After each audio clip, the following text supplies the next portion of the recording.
Hey, folks, welcome back. I want to talk to you about, as I el- alluded on when I did my short about sometimes things get so bad for you that that's just what you needed at the time. Sometimes those challenges they get so bad for you that that's probably what you needed at the time. In fact, I'm certain they are because God don't make mistakes, right? Um, Now, the adversities that you face, right, they make you super, super strong. Um, you just have to hold fast. It doesn't matter whether you're introvert, extrovert, male, female, um, whatever your culture is, whatever your life um, experiences are. We have to hold fast to our own originality, right?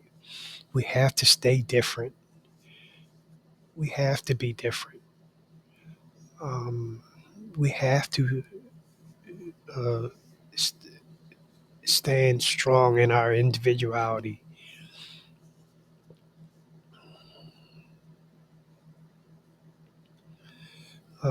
And we got to accept responsibilities for the choices that have been made, whether they're good or bad. It's accountability, right?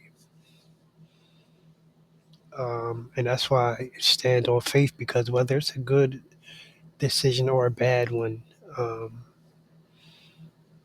that's why you stand on faith because no matter what happens, you'll be able to get through it.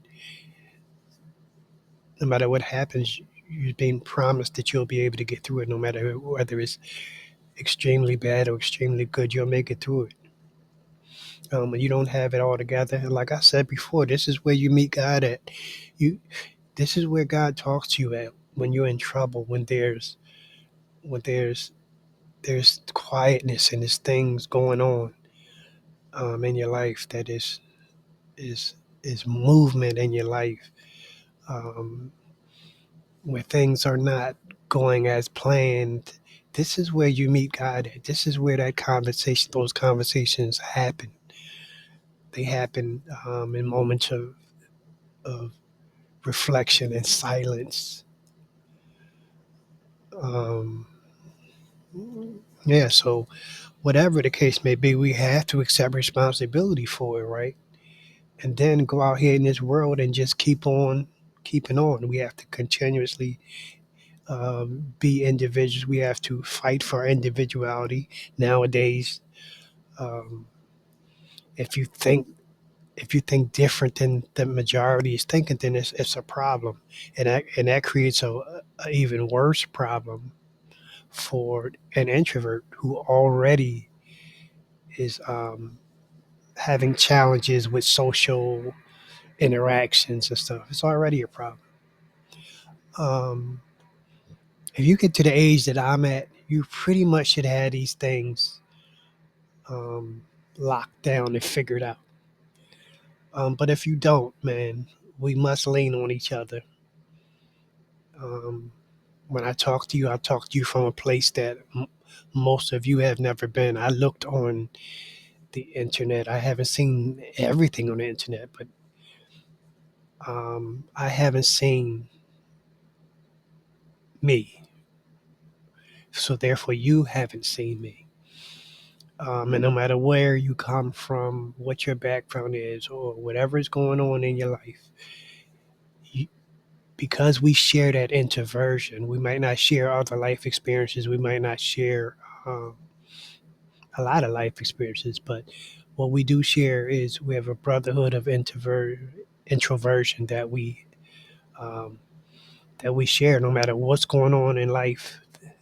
Those moments, those feelings that we all share that keep us connected as introverts and connected as a people in general. Um, yeah, it's what 56% of us are introverts um, worldwide. I think 56%, something like that. Um, yeah, but you know, our own individualities. I believe, a lot of this, everything is connected, right? And this is just, I always look for connections. This is because it's the introvert in me. I always look for connections, right? This is another thing that connects us. I think the world nowadays always looks for division. This is where the labels come from. That's why it's extroverts versus introverts, when in my eyes it's really not that. And even if it is or it was, it will not be that soon because of the way of the introvert, the way it's going, the way that we're understanding our traits and we're dealing with our traits. But our individuality is what we constantly have to stand on. Your relationship with God is yours. Um, can allow people to judge you. It's not their job. It's not their place, and it's not your place to um, take that on.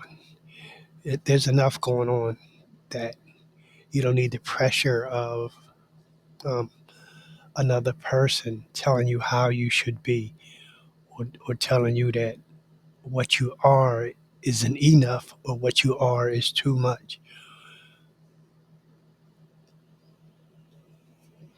So again, when we just have to stand steadfast on our individuality as a person.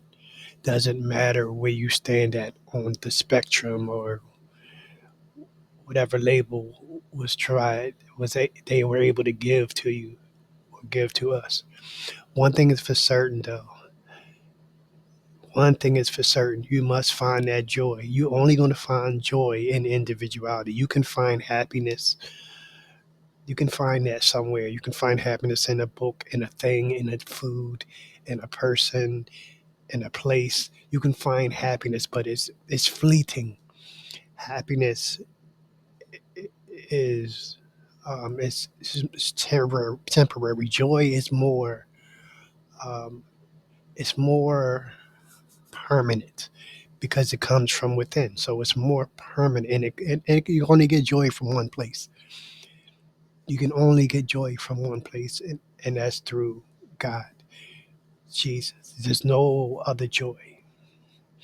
Um, not a true joy. Not a true joy. Not a joy with a promise attached to it, right? And where I'm at in my walk religiously is where I'm at, and where you're at is where you're at. All right. And again, it comes down to the connections, right? As long as we ultimately live by that Bible, we ultimately walk out the house every day and try to live up to the word, then we have yet another connection that I look forward to as I walk out here into this world. Um, yeah, that's it. Peace, y'all.